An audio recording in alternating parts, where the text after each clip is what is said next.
Actually, it marks the end of the coalition of Bennett and Lapid in many ways. First of all, today they lost their majority. They can no longer pass any laws unless they get an individual support from this or that MK from the opposition, which is very unlikely because the opposition is going to be even more fierce in its rejection of any suggestions coming from the coalition. So this is the first day to count for the next fifth round of elections of Israeli politics, unfortunately. What does it mean in practically?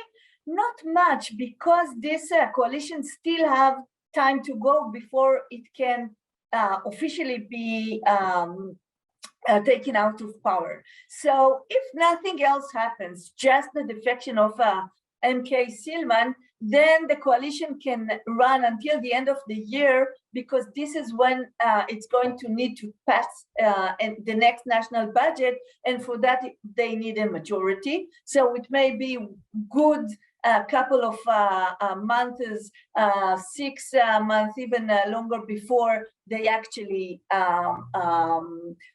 fall from power. So this is one scenario. The other scenario is that there's going to be a vote of no confidence. But the rule in Israel, the law in Israel was changed a couple of years back.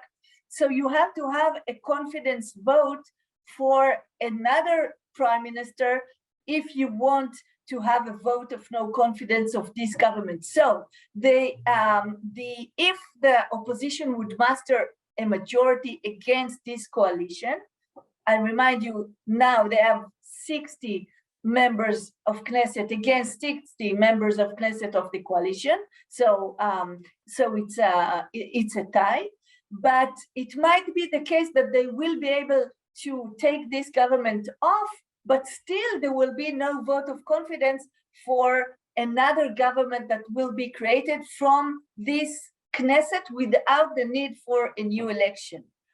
Why is this the case? Because part of the opposition is the joint Arab list.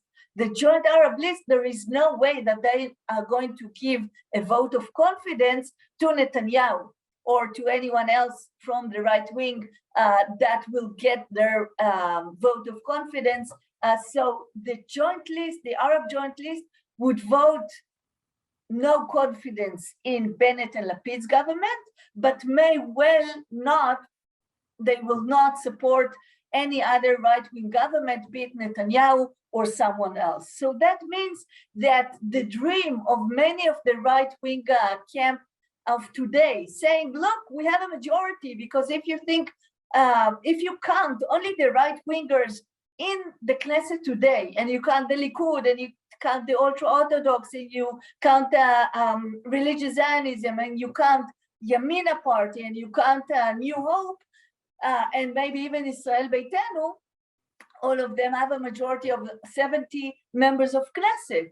But as we know, Israel Beitenu, New Hope, and Yamina would not vote for Netanyahu.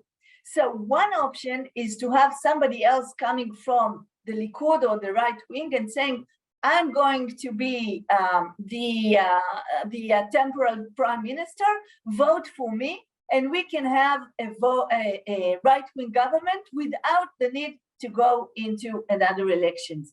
And by the way, Bennett himself said that if there was an option for an alternative right-wing government, he would actually join in.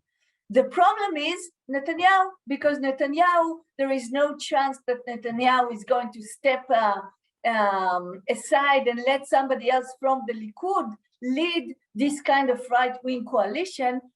So this option, which is, very viable in terms of the ultra-Orthodox and the other right-wing parliamentarians, is actually a no-go option because of Netanyahu's insistence that he is the head of the Likud, and therefore he's not willing to give up his position and let someone else lead a right-wing government. So what we're left with is a new elections.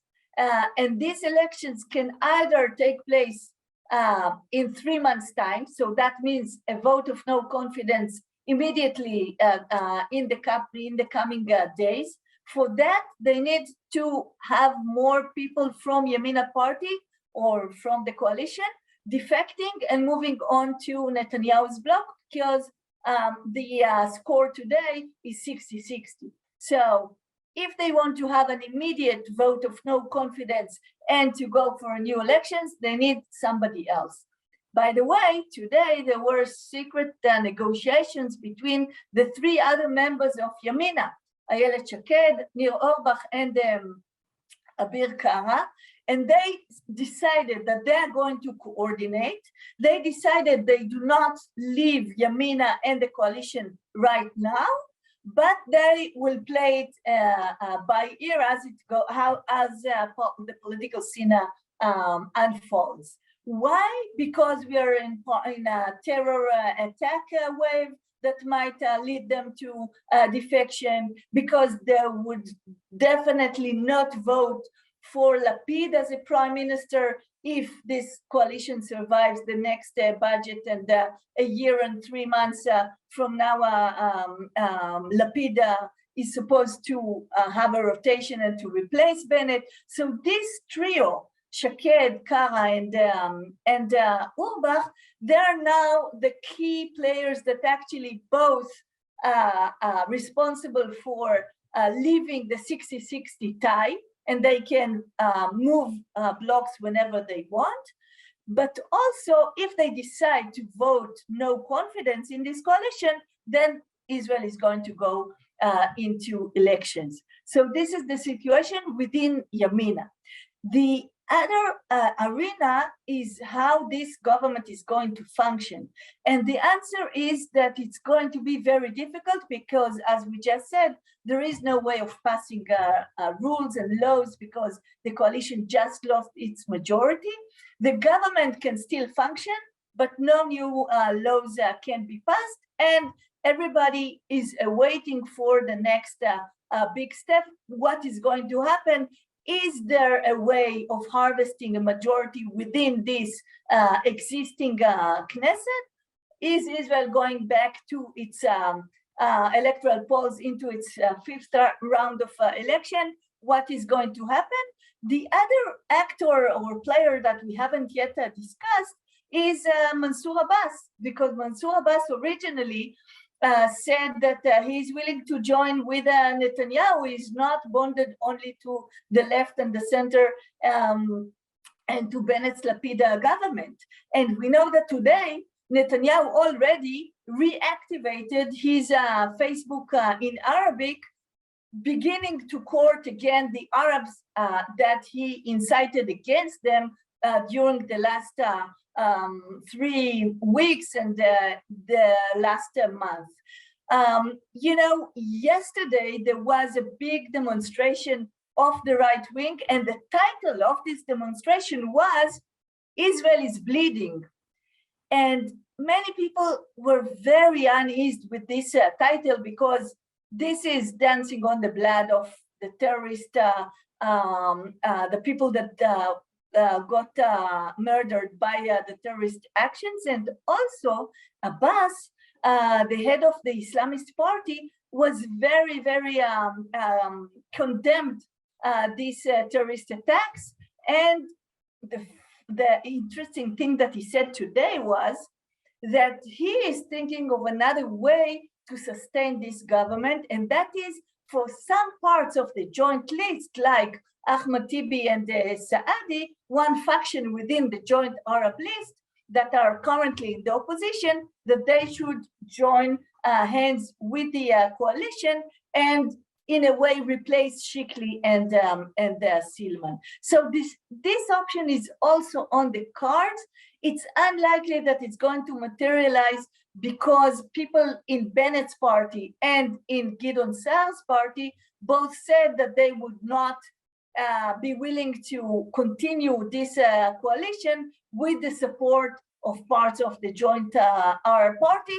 But this is politics, and it may well be the case that on specific votes and specific laws, they will get the support of some parts of the Arab joint list. So just to sum it up, Bennett Lapid's government count its days to the next election.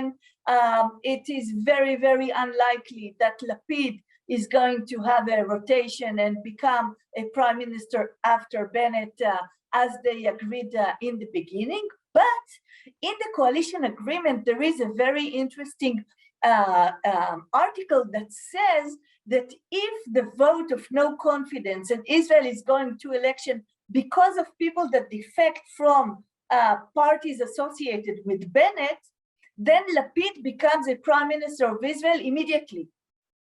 What does this mean? This means that if Shaked, Kara, and Orbach, that we just talked about from Yamina party, if they're going to vote no confidence in Bennett's coalition, immediately Lapid becomes the prime minister of Israel. So this explains why Shaked and her friend decided not to defect now. The reason is, if they vote no confidence, immediately Lapid becomes the prime minister. If it's only Edith Silman that votes no confidence in this coalition, then it's only one members of Knesset, because arguably Shikli defected from this coalition before this law was enacted.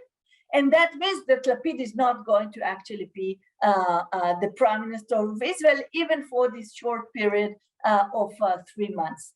So we are counting for the next Israeli elections. Lapid, if more people from Yamina are going to defect, Lapid is actually going to serve as a prime minister for the next 3 months before the elections. For the time being, it doesn't look as if this is going to happen, because Shaked does not want Lapid to become a prime minister. And this is why the Yamina people actually do not defect from the coalition, and they decide when to choose to withdraw from this coalition, seeing how things are going to develop.